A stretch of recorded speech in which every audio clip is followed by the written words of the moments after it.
later on, I realized that what I dealt with publicly, everyone deals with privately. But to begin with, you think that it is just you personally having that experience.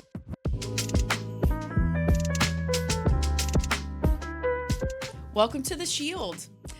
So if you are just tuning in, you might go, what is going on? And if you listened to our previous episode, it was called Recovery Cafe. And Carrie Wimberly, executive director of the Addiction Prevention Coalition, was leading that and had been leading that for almost 2 years. But she, doesn't really do it anymore, quite frankly. And so we decided to sort of use this opportunity, give a little bit of a refresh, same concepts. We're still talking about the intersection of substance use and mental health on all facets of life. And we are thrilled to be kicking off this sort of refreshed, revamped podcast with our very first guest. Could not be more excited. You said yes right away. With me today is Cheryl Dodson, and she is the executive director of the Alabama Suicide Prevention Coalition. And Resources Coalition. And Resources Coalition. And we call it what for short? ASPARC. That's right. Welcome. Thank you. So I had no doubt who I wanted to have as our first guest on this new revamped thing called The Shield. And The Shield is so iconic, right? In fighting, and it's armoring people, and it's equipping people with skills and tools and strategies to combat something. And the reason I wanted you is because you are doing that with your words and your presence around this tough topic of suicide. You've been doing this for 9 years, is that right? I lost my friend 9 years, but I probably didn't really get into the work until 2 or 3 years later. So 2018 is when I started working in it. So you talk about your friend, John. Yes. And for those people who don't know, when I moved down here, there was this this urging of people saying, you've got to listen to this podcast. You got to listen to this podcast. And I listen to podcasts, but I don't listen to podcasts. People are like, you got to listen to it. It's right in our backyard. And then we'll tell you why. So I listened to the podcast called S-Town, and we'll talk about my feelings about it in a second. But afterwards, I'm like, that's right in my backyard, basically. Yeah. So S-Town takes place in Woodstock. That's right. Right? Tell me a little bit, and you've lived there for a long time. So Oh, yeah, I'm a lifelong resident. Yeah, so tell me about Woodstock in your words. Well, I think we're a typical small town. I mean, what does that mean? I think everybody knows your business, whether you want them to or not. Small town. Even the painful, Yeah. So it's beautiful when you need support, but it's difficult, for me, when a tough time in a small town was when I was going through a divorce. So look, that's a tough time in a big town. Right, okay. right, right. Yeah. And then, but then, when I lost my brother, it was beautiful, because even people that I didn't like that loved him were showing up and supporting us. So there's a good and bad with it. Yeah. And so S-Town, for people who don't know, is a podcast that is all about this man named John. Yes. Who it was very, very idiosyncratic, right? And you were featured in the podcast because you and him were friends. Right. Right. And I'm using past tense because the very early on in the podcast, it is noted that he completes suicide. Right. And so the rest of the podcast is really diving more into him and figuring out maybe some of the whys. Right. Right. And it was tough for that to be talked about so publicly. Yeah. So it was something that the notoriety processing something Now, later on, I realized that what I dealt with publicly, everyone deals with privately. Mm, But to begin with, you think that it is just you personally having that experience. right. That is so like profound that you were having to deal with it publicly, but other people were dealing with it privately. Yes. And I will just tell you, like, I hated the podcast. And I didn't even realize how much I hated it Mm-hmm. after it was over. Mm-hmm. Do you know what I mean? Like, after the last episode, I was just like, I felt, and I don't know John, but I felt betrayed for him Mm-hmm. because I felt like here was this man who was who was brilliant and going through lots of struggles that many of us, to your point, deal with internally and don't have it put everywhere and have Right. people speculate and all these things. What was your reaction when you heard it? My initial reaction was panic, because I had Oh, participated in it. So, see, my husband oh, is mayor. yes. So, I didn't know if that was okay to bring up, yeah, but yeah. yes. So, what happened was I had been getting requests for an interview for, I don't know, probably 8 to 10 months. And I wasn't denying them about the podcast. I wasn't familiar with it. I was denying them about, I didn't understand why you'd want to talk to me about John. And so it Yeah, was more about death and suicide, right. And I was like, I just couldn't grasp the concept that someone wanted to talk to me about him. And I think I did what a lot of people do. I think I let his death define his life. And Mm, so I forgot who he was as a person. And so I avoided him. But then the town attorney, Boozer Downs, he gave Brian Reed, the producer, my phone number. So in typical Southern culture fashion, when he actually got me on the phone, I said, "Well, come on over," right, right. And so Can I interject here? So yeah. I've been here for 2 months. Hmm. Y'all love good old fashioned telephone calls. Oh no. You love it. And people are like, well, you can text them, but they'll respond so much better if you just pick up the phone and call them. Yeah. And it is so true. Like, I can't even get over it. That's Like, what and there goes half your day because you're like chatting with somebody and then you find out you realize this person and you're connected with this person. But it leads to a real authentic conversation. That's right. I did an interview a few months ago that's about to come out. And that was one of the things when they were fact checking me, they said, my producer just can't understand why you agreed to talk to him. And I said, that's our culture. And she said, okay, that makes sense. So they were British. And she said, when the UK, we're more reserved, Yes. But it was so funny. Well, I'm Midwest and it's like Midwest nice, which is nice, but like, down here it's just like, come on. That's what like, it was. It was an open book, Uh-huh. And then since then, I have listened to another podcast Brian did, and where everybody was declining an interview, and I even sent him a text and laughed about the I can't even think. Yeah, like the contradiction. Uh-huh. Yeah. Yeah. Too funny. Okay, so he calls you. He finally gets you on the phone. Yeah, he comes over to the house, and that's one thing that I said is I won't talk about death. I won't talk about his suicide. And so I go home and I've still got my work uniform on.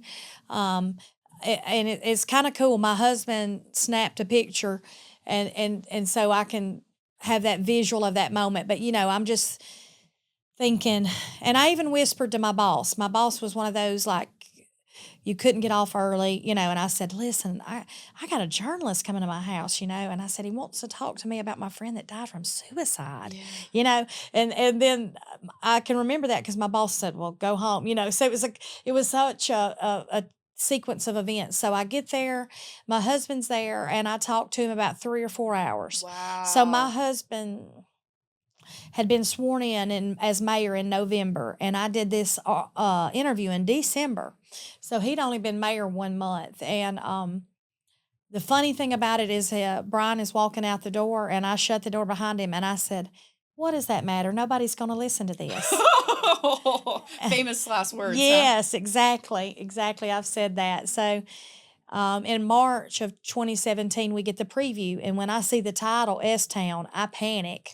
Right. I thought. Oh, right. Exactly. What could that be about? Right. So I thought, oh, no, they did this to me because I'm the mayor's wife, And then when you talk for 4 hours, you don't know.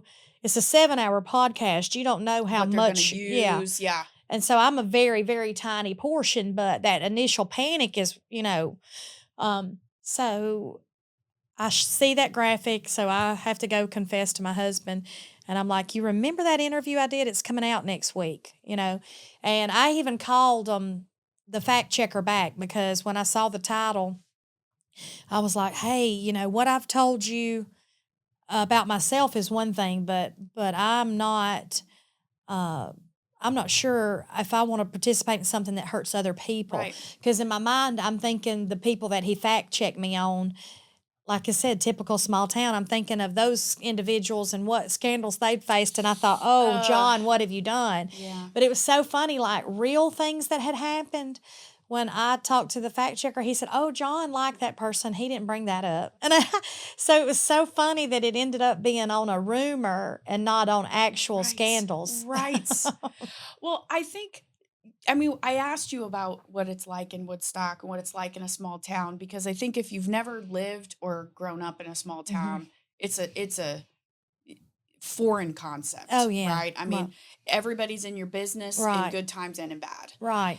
And what is fascinating to me, and tell me if I've done my research incorrectly, but the little bit of reading I did, not by the way for the pod for you, but because afterwards when I finished S Town, I was like, they couldn't have gotten away with this. And then I went on a deep dive about, some of the pushback and some of the legal stuff. But one thing that I saw, and again, this was before I even knew who you were, quite frankly, was that people after the podcast were making sort of treks to Woodstock. Yes. People who had struggled with mental health, people who were in the midst of struggling, people who had contemplated suicide, people who just were fans of the podcast. Right. And you and your husband really seemed to say, we have an opportunity here to make Woodstock known for being supportive, being a mecca, for lack of a better word, for mental health, and saying it's okay to not be okay. Right. So can you talk a little bit about that decision? Because that's a decision, right? Yeah. Like to say we're grabbing back hold of our town. Yeah, and it wasn't. I've had people go, "Wow, what a great spin!" It wasn't. It evolved into that. Yeah. I had a group of people that came over to my house and they wanted to ask questions, and then one lady just burst into tears and said, "This is my sister, and we've never talked about it." So when it comes to mental health, shame is a big thing. Absolutely. And so that's at a point where I realized this was so much bigger than us. And there were people that wanted to, they were grieving John. So John had actually passed away a year and a half prior to the podcast, but the grief was new to them. So we were having a music festival, which if you're in a town named Woodstock, you should have a music festival. Obviously, And I'm you're wearing representing that's today. Right. So I said, well, I tell you what, if you will, we created an art exhibition where you could send in a tag. So, and then I said, well, if you want to send flowers, why don't you send seeds and I'll plant them? Well, I didn't realize what I was agreeing to because I got seeds from 27 states, Stop. 5 countries. I was like, oh, I got to find a field, And so early on, it was still, the town was kind of defensive. So I went on private property. We planted the seeds. But now, like you said, the town has a memorial garden, and that's what's on the back of your shirt. And so we've realized that S-Town is not the coordinates of Woodstock, Alabama. It's the coordinates of a depressed mind. But every year somebody, the summertime, we get new pilgrimages. People are listening to something on a road trip. But I myself have lived in S-Town, and it didn't have anything to do with Woodstock. It's where I was at in my life. And so it's just letting people know that. And that was one of the things. There was an AP English class that used S-Town in their curriculum, and when one of the tags come in, it said from one S-Town to another. Oh my gosh, that's so true. And you start realizing that that's why it was successful. John voiced his pain very That's well. right. That's And right. so I have that thought and those times in my life where I feel like that, but I couldn't express it the way John did. Well, I think so. We're recording this in September, Hmm. and you are one busy lady because September is Suicide Prevention Month. But it's not something that we only want to talk about for 1 month, Right, right? So this right. is going to come out in October. Hmm. You, in a perfect world, you would be speaking and drawing awareness to this 12 months out of the year, Hmm. 365 days, because as you articulated so beautifully, we're all kind of living in our own S town. Right. Like, and not just in the South, not just in a small town, but a lot of us don't talk about it, to say like I'm having a really down day, or Right. I'm having a period that is feeling real heavy and it's Yes. hard to get out of bed in the morning. Hmm. Like there are times where, it's hard to put one foot in front of the other, and we don't know how to say that. We don't know how to reach out to someone. And so by listening to John and his thoughts and feelings, it sort of articulated what we don't always articulate. Yeah. Yeah. And that was what he did. He just became a catalyst for this. A I catalyst. don't think that I would have ever been involved in this work had it not been for him. Right. And so it is a chain of events that once it was set in motion. So And so you are a one woman shop. I mean, you're an executive director, but you're a one woman show, and you have lots of partnerships, lots of collaborations. You partner with APC yes. and do a lot of trainings. Can you talk a little bit about the work that you do in community to keep John alive and present, and to help everybody else stay alive and present? Yeah. We focus primarily on a training called QPR, which is basically CPR for a mental health crisis. Um, we And target QPR stands for question, persuade, and refer. So we're going to ask, we're going to listen, and we're going to get you some help. awesome. So most people are wanting to help, but they don't know how, Yeah. or they may feel like, well, I'm not a professional. So, um, but what we struggle with in Alabama is a lack of resources. So that's why we try the community approach, because I explained to people yesterday at a training if we're doing CPR for a physical crisis, someone else is still saying call 911 while someone performs CPR. So we want that same concept to a mental health crisis. I may be having the conversation with you, but I may have communicated to someone else to call 988 or let's get a therapy appointment, whatever, depending on the individual and their situation. So QPR is, it's a brief training, right? Yes. Like, it's Hmm. 2 hours. Yes. Okay. And it's no cost. Right. So if folks are wanting to bring that to their church or to their community group, their Mhm. parent meeting, their whatever, they could give us a call at APC. They That's could call right. you directly, right? And we could organize those. Right. And that makes our job and our work so much easier. Early on, without partnerships, we would try to host a meeting, try to recruit people to attend. But that's where people in the community can be our teammates. They can say, come to my workplace, come to my church, come to my club. So that they get the group put together, and then that's the way we reach more people. Right. Right. I'm going to ask kind of a weird question.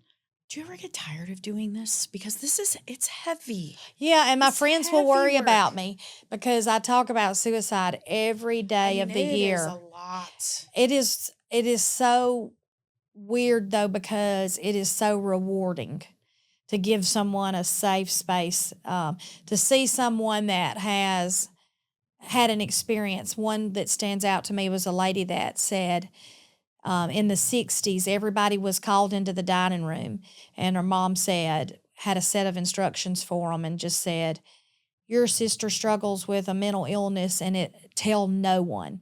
And she said, I always think about what did we do to my sister in that moment. And you could see that all these years, 50, 60 years later, she was still to the point of tears of that. So it's opening that up, and there's a celebrity that said they asked her the consequences about when she spoke about her mental health, and she said, no, it's actually spitting out the poison. You're holding on to it, but when you put it out there and express it verbally, it no longer holds its power over you. And so that's the same thing with what I talked yesterday to a group of veterans. And Wow. yeah, A so highly needed, yes, right. and they had a wonderful event yesterday that had a two-part. They had a opening session on moral injury that I had not been real familiar with. Everybody talks about PTSD when it comes to veterans. And then What is moral injury? Oh, it's a beautiful thing, just like what we mentioned with shame. So, a veteran can have PTSD or moral injury, or they can have both. So, for example, like a PTSD experience might be that they hear a noise and it triggers them to remind them, fireworks may trigger them to mortar sounds or gunshots or Right. things. But a moral injury may be a memory where you are maybe off duty, but you're in a combat zone and you see your fellow soldiers going into uh, enemy fire, and there's that guilt and that moral injury. Oh. So there's those reflections where you've survived. It's like survivor's guilt. Yeah. So guilt is a big part of moral injury. Whoa. And so that, I think, what we were talking about it in terms of suicide, we feel like moral injury is probably the greater risk or factor than PTSD is. Interesting. Well, so let's talk just for a second about, I was going to say who's at risk. Okay, duh, everyone's at risk. Right. But there are certain groups. Right. So we just got great news in the substance use world that overdose deaths are trending down. Wonderful. Not nearly as down as they should be, but some states as much as 34% down from last year, and that's incredible. And we got a long way to go. Suicide is not trending in the right direction. Right. Okay. And so there's lots of reasons that have been speculated for this. I'm sure we could talk for hours about this, including post-COVID, isolation, fear of economy, and all of those kinds of things. But there are certain groups that are more, that we're seeing die, right, at disproportionate rates. Can you talk about some of those folks who are at particular risk?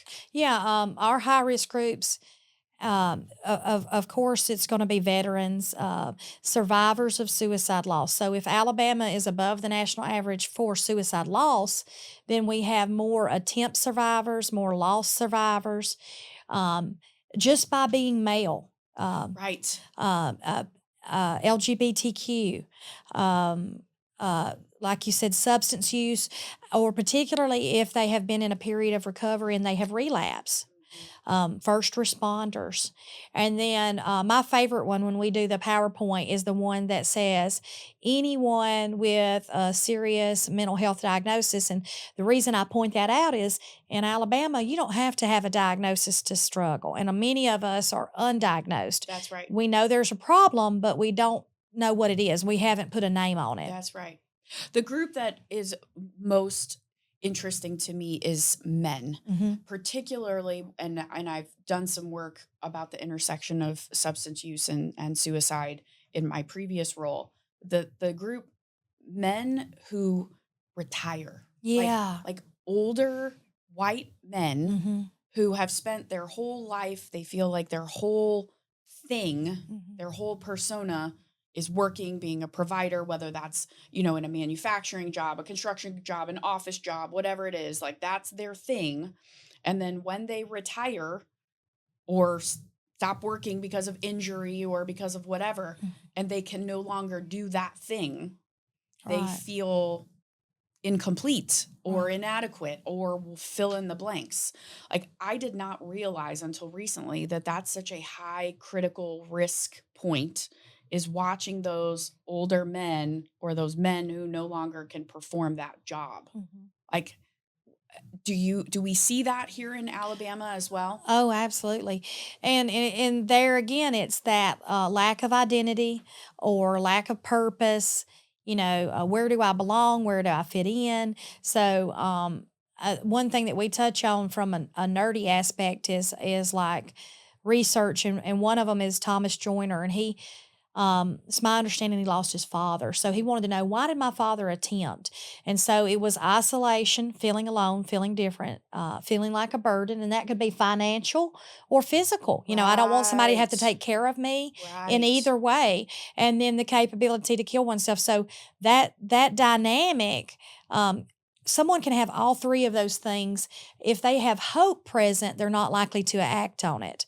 But that particular high risk population doesn't feel that life's going to get better. Right. So that's why it's difficult. So um, what we really really encourage is early intervention. While someone is just having the thought, not really ready to act on it. And that's why QPR is so life-saving. Hmm. So, two things that I want to just get to that are still kind of in the weeds here is the first is the language you're using. So, Yeah.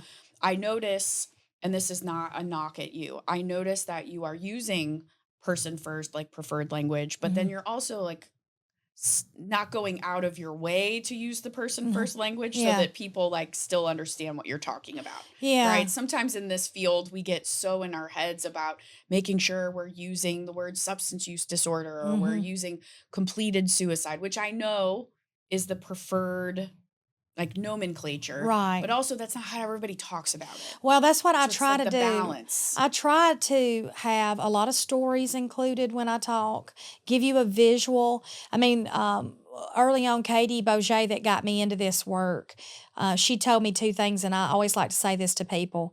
One, I'm sorry for your loss, and two, forgive yourself, because we blame ourselves. Suicide has a complicated grief, but into what your question was, we have even added a slide recently of etiquette because suicide loss survivors have quite frankly asked us to please don't say my loved one committed suicide. We use the It word, sounds like a crime. and then in our culture, it sounds like a sin. Yes, that's right. And so, or either they're committed to do that so that if they did not die as a result, then they want to reattempt. And so then that's where we discourage terms like failed or succeeded. Say that they Yes. survived, they lived. Yes. It's Yes. not a failed attempt. And then same thing with if we lost them to suicide, it wasn't successful. It was, Yeah. and so we encourage people to not discuss the means, the method, um, Yes. morbid curiosity that you may want to know that, but you don't realize that family member, every time they go to Walmart, every time they go to Ugh. Dollar General, that's what people are asking them, instead of saying, how old would your loved one be? How are you doing? Again, like I told you with my friend, I let his death define his life. And so I've had people say, hey, the only thing I know about my uncle is he died from suicide. I don't know if he liked old cars. Oh. I don't know if he liked music. I don't know anything about him. So that's what we really, really focus on in these trainings is stigma and then giving you a visual. The one other kind of thing that I want to clear up that I think most people who've never been through a QPR training or Mhm, a mental health first aid or something, people don't know that if you are concerned about someone, mhm. the best thing to do is to come out and ask them. Exactly. Yeah. So that I think just makes people's heads explode. Oh, Like when yeah. they're in a training and you say to them, hey, if you are concerned about your son, about your wife, about your whatever, your aunt, the best thing to do is to say, are you thinking of hurting yourself? Yeah. Are you thinking of taking your life? And that you can almost hear like people like their breath is taken away. Oh, yeah. Can you talk about why it's so important to ask that question so directly? Well, the reason why is if we're scared to ask it, how can we give them the chance to say that I am? And so I'll coach people on their tone of their voice, their body, their Yes. facial expressions, because if you are sensing in me that I'm uncomfortable asking, then how could I say, yes, I am? And so I give them a story where I did a training where everyone in the room had attempted suicide. So I show them my PowerPoint and I say, I tell people every day to ask you if you're thinking about suicide and they're scared. And a lady in the back raised her hand and she said, no, if you ask me if I'm thinking about suicide, it let me know that you saw I was hurting and you cared about me. And we act like that. And that's one of the myths we talk about is that we're not giving them the thought. No, we're not putting the thought in their heads. Yeah. It's not like now that you've mentioned it. Yeah. Oh, by the way, good idea. No, it doesn't work like that. That's right. So they either are or they're not. But if they are, and you're the only we partner also with it. American Foundation for Suicide Prevention. They have a training called Talk Saves Lives. Yes. And they say assume that you're the only person that's going to ask. And think about it. Their mom may be too scared to ask. Their mom may not be picking up on things. We can go through our ordinary lives. One of my children went through a period where he was sleeping for really heavy for about 3 days and I assumed he's staying up late on his phone or his video game and it finally took his sibling saying, no, mom, he's been broke up, and so sometimes as parents, we can overlook what's right in front of us. Right. I think I did my first QPR training, I want to say 15 years ago. Mm-hmm. And that notion of asking the question, Cheryl, I cannot tell you how many times I've had to ask the damn question. And I never want to ask it. Right. But once I ask it, it's like a weight. Right. Like you can actually see the weight come off their shoulders. And I have since helped my mom figure out how to ask the question because as sort of the now matriarch of the family, she has nieces and nephews and people in her life that talk to her about things nobody else would talk about. And here you have this 68-year-old woman who is asking people like, I don't want to say regularly, but it's now in her vocabulary to say, are you okay? Are you thinking of hurting yourself? Yeah. And that has saved, I think, more lives than I can even really articulate. And it's just so simple and yet so profound. Yeah. And that's the hardest part. I want to tell people that's the big hurdle. Is once you ask, it's downhill from there. It's and then it becomes beautiful. But then you also, if you ask and they say yes, now you got to be ready to go. Right. You got to be ready to. And I told people early on that I help. thought the QPR, I said, I thought the P stood for panic because I thought, oh no, what if they say yes? Right. And the official training, it stands for Persuade, but it's actually just listening. Yeah. And for me, it was just pausing. It was. Oh, I love that. And so, because I thought I had to come with them with a bunch of solutions, and you can't stop their parents from getting a divorce. You can't get them into college. You can't pay an unexpected expense. Right. What you can do is just sit there, and so like. I have all my life been the look on the bright side or that kind of thing. So now just saying, are you thinking of suicide? And then just waiting. And what I tell people, a lot of times they're looking at you to go, can I tell you the truth? That's right. They're trying to read your face. Right. So instead of jumping, because I had a friend said, no, I wouldn't do that. And I just sat there. And then she said, what if I am? So by not having jumped to an answer, it gave her a space to go, can I tell you the truth? That's right. And so that's what I tell people. And what we're really talking about is not the act, it's the thought. That's right. That is right. Yes. So if we can talk to them while it's just a thought, we can save a lot of lives.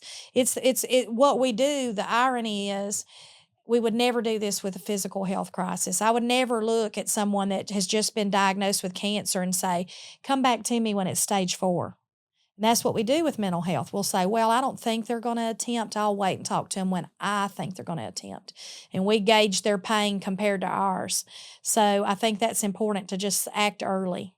There is so much overlap between what you're talking about and what we discuss which is, intervening early, talking to your kiddos about substances, are you struggling? Are you experimenting?